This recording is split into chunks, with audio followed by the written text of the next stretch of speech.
ఒక లక్ష్యంగా పెట్టుకున్నాం 2026 నాటికి ఈ దేశంలో తీవ్రవాదం ఉండదు. అంటే ఉగ్రవాదులు కాదు, టెర్రరిస్టులు కాదు, ఎందుకంటే వాళ్ళని మనం ఆపేది లేదు, వాళ్ళు వస్తూ ఉంటారు, మనం లేపేస్తూ ఉంటాం.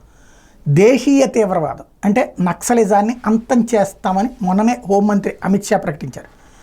ఇప్పుడు ఆ చర్యలు ప్రారంభమైనట్టునే తాజాగా చూస్తే ఛత్తీస్గఢ్లో మంగళవారం భారీ ఎన్కౌంటర్ చోటు చేసుకుంది. బీజాపూర్ దంతేవాడ జిల్లాల సరిహద్దుల్లో చోటు చేసుకునే ఎదురుకాల్పులో 10 మంది మావోయిస్టులు హతమయ్యారు. ఏకంగా 10 మంది. ఆ ప్రాంతంలో మావోయిస్టుల కదలికలు ఉన్నాయని ముందు సమాచారంతో భద్రతా బలగాలు ఆపరేషన్ చేశారన్నమాట. ఇందులో 2 రకాలు ఉంటుంది.